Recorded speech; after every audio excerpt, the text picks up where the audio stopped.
We start the show with a look at the dramatic twist that's rocked the Territory election campaign this week. A scandal over the Labor Party's failure to disclose a candidate's spent conviction has escalated, forcing the resignation of a senior spin doctor from the campaign.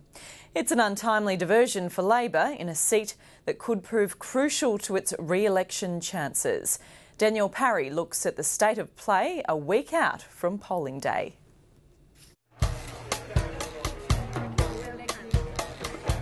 Johnston in Darwin's inner northern suburbs is one of a handful up for grabs at this election, with the sitting member retiring, and both sides have hit the hustings hard.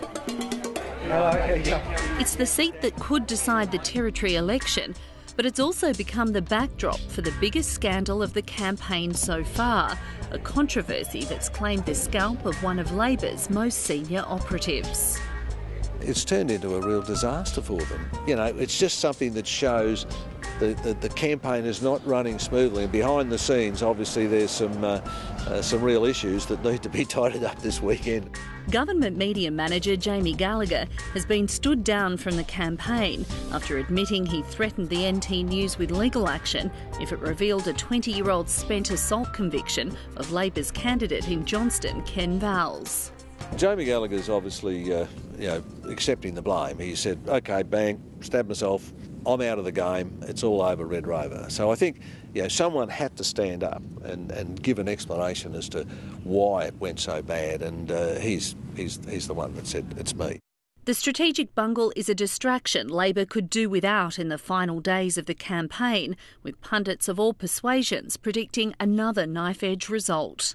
In fact, I'd be surprised if the result is more than a seat or two either way. I think it will be very close. I'm not expecting to see a raft of new faces in the Legislative Assembly. The government is also under pressure in the green-leaning Labor seat of Nightcliff, where Jane Agard is stepping down and candidates of all persuasions are vying to replace her. The Bush seat of Arafura is another in the country Liberals' sights, with Marion Scrimgeour calling it a day. Whenever those sitting members retire, it makes it very tough for the party to hold on, and Labor's got that problem.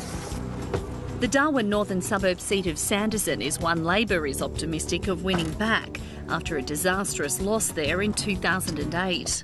You've got Sanderson, which was the one seat in the northern suburbs that the Labor Party lost at the last election. Peter Stiles won it for the CLP. Labor's hoping that their candidate Jodie Green can grab that back. In stark contrast to previous elections where some Labor-held remote seats were uncontested, campaigning in the bush has been fierce this time around.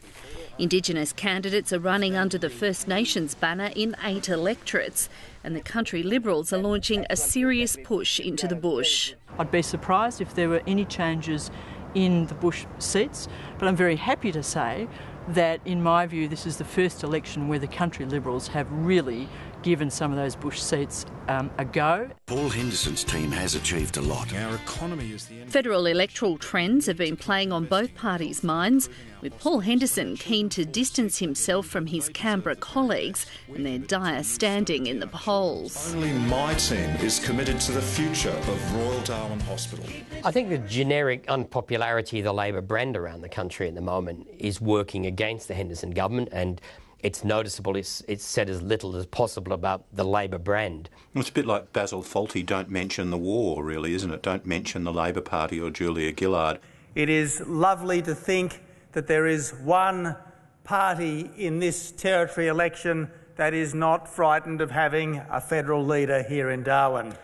The country Liberals have done the opposite, trying to draw federal issues and personalities into the campaign at every turn. It's quite unusual for them to go so strongly in bringing up a federal leader, which shows you that the federal issues are having some say in the Northern Territory. The CLP are fighting over who should be their leader. The country Liberals' past leadership troubles have been fodder for the Labor campaign machine, but it's the party's position on public service job cuts that some believe is its Achilles heel. If they can't run the party, how can they run the Territory? The problem for the country Liberals is the mess it's got itself into with the public servants earning over $110,000. I don't think that was well executed in Terry Mills's budget reply. I know that many people were pretty upset about that, and there's been a lot of backpedalling since. Both sides are preparing for a furious final week of campaigning, and with no clear frontrunner, commentators say government remains up for grabs. The numbers are very finely balanced. So on paper, this is the CLP's to lose. If they can't win against what they say is a terrible, old, horrible government, then something's wrong. I think the Henderson government is in great difficulty and will struggle to get re-elected, but I don't think you're about to see the sort of landslides we saw in Queensland and New South Wales. Danielle Parry with that story.